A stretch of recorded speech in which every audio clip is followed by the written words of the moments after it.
think that we all have stuff that when you eat something or try something or taste something, it will bring you back to a time in your life.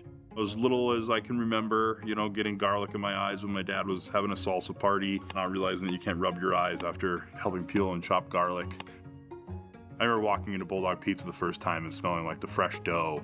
Every time you go back in that kitchen, I know I can smell that smell and it would smell the same.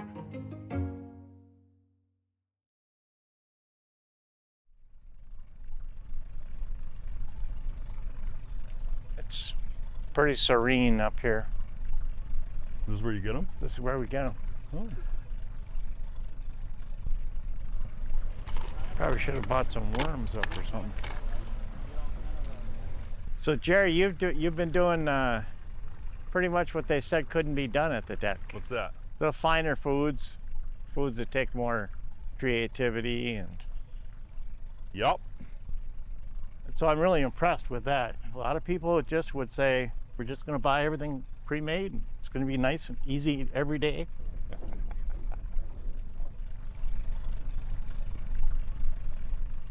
I think that we've all been to a wedding or been somewhere where the food was subpar. People are going to know if the sauce is homemade or if it's coming out of a can. When somebody trusts you with an operation like this, you got to show up. You can't just settle for it's a convention center. You can't just settle for it's a concession stand. I am in the food business 100%. It kind of starts after school. I got some buddies that worked at the Itchigami Club, started washing dishes. I remember seeing the cool guys in the back, and they had like the baggy pants, like the Zubas, bandanas and sharp knives and swearing, and they were this group of kitchen pirates. I wanted to be part of that. I had moved on to the line, and Dick handed me my first set of knives and said, don't cut your finger off. And within minutes, I had cut the end of my finger completely off. Bulldog Pizza is where I learned sense of urgency, how to handle spatulas. And I remember my first Friday night at Blackwoods on London Road. I remember seeing like a 12-foot ticket rail with tickets hanging this long all the way down and like 300 orders hanging and being like, these guys are playing at a far higher level than I ever have. Managing the concessions department here at the deck was trying. The old concessions manager that had worked here for many, many years was retiring. Upper Lakes Foods had called my wife and asked if I would be interested, throw my hat in the ring. So we did. The first year was just trial and error. Did I know that we were gonna scoop 200 gallons of ice cream or whatever it was the first game? No. Did I know we were gonna go through like 20 or 30 gallons of ketchup in 2 days? I had no idea. And I remember just thinking, wow, this is nuts. And that's when we started playing with different pizza flavor. We just started changing stuff all across the board. Yeah, it was interesting. And we'll plate that up. Yeah. Oh wait, we'll wait for strawberries to harden first, huh? Okay. Okay, let's do that. Sounds good. Let's do that. Pandemic hit. I came back as the executive chef. The old chef had retired, so it was a time to just start from scratch. So at the deck, we do everything from car shows to conventions to hockey. If you're going to put 2,300 plates out of a kitchen in a day, we need to be on our game. If we're talking about that many salads, that many dressings, that many pads of butter, that many rolls, that many ingredients, that many steaks, that many whatever it is. If it's the car show, then we're bringing giant cheese stuffed game sausages and giant meatballs and biscuits and gravy and all the guy food, all the. Sometimes you forget that there's kids coming too, so you can't forget the hot dog. If it's a wedding show, we probably don't want to have a ton of carbohydrates around. We do a lot of food math. You need 40,000 meatballs for a spaghetti feed for 6,500 people. We're talking about how much spaghetti noodles do we need to prep. We have a dry weight. We know that the weight's going to double. And so we do, so we know we need this many ounces or this many pounds or thousands of pounds of noodles. So we do a lot of food math. I don't follow recipes anymore. I don't see the need for them.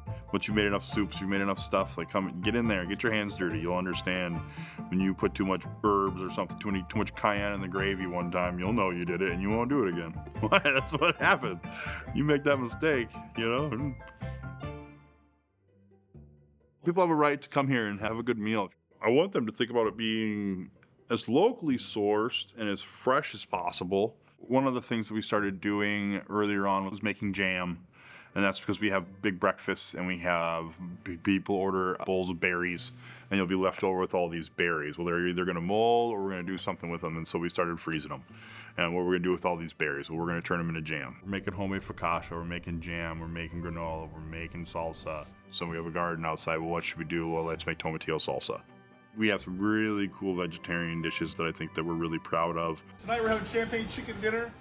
Proud of the champagne chicken. Just leaps and bounds better than what you might see other places.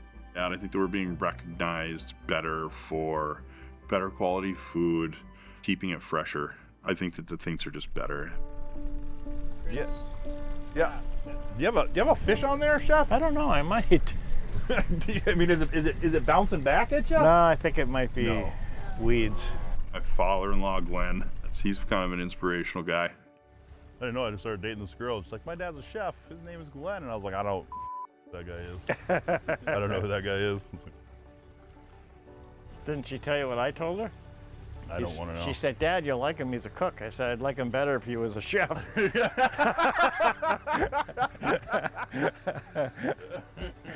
been around the area for a very long time. He's done some neat things in the culinary world. He comes and carves every once in a while. He's helped us out on some really big days. Some of those big days we're talking about those 2,300 plates in a day. And it's neat to have somebody like that kind of, nudge you along in the right direction. And that's what Jerry has, is the really good work ethic. I mean, working the 12, 15 hours if it's need be. Working that 6 day a week or 7 day a week if need be. Whatever it takes to put out the food. Got another one. No, you don't. Yes, I do. Stop it. This one, this is a big one. I don't play all day. Hold your fish. There's no teeth in there. It's interesting that you just feel an obligation, like we've given this to you, fly. Starting downstairs, Shelley Townsend gave me a tremendous amount of trust in that I was going to do it. And when somebody gives that to you, you naturally want to repay it, I guess. It takes a gigantic team. It's not just me. I have a sous chef, and we have a wonderful team of dining room supervisors and servers and cooks and dishwashers. When somebody comes to a conference and the room is clean and all those things and the food is good and we hit all the different levels, now people are coming back for a second time. I want them to say, that's not what I thought it was going to be. I want them to be happy with their meal.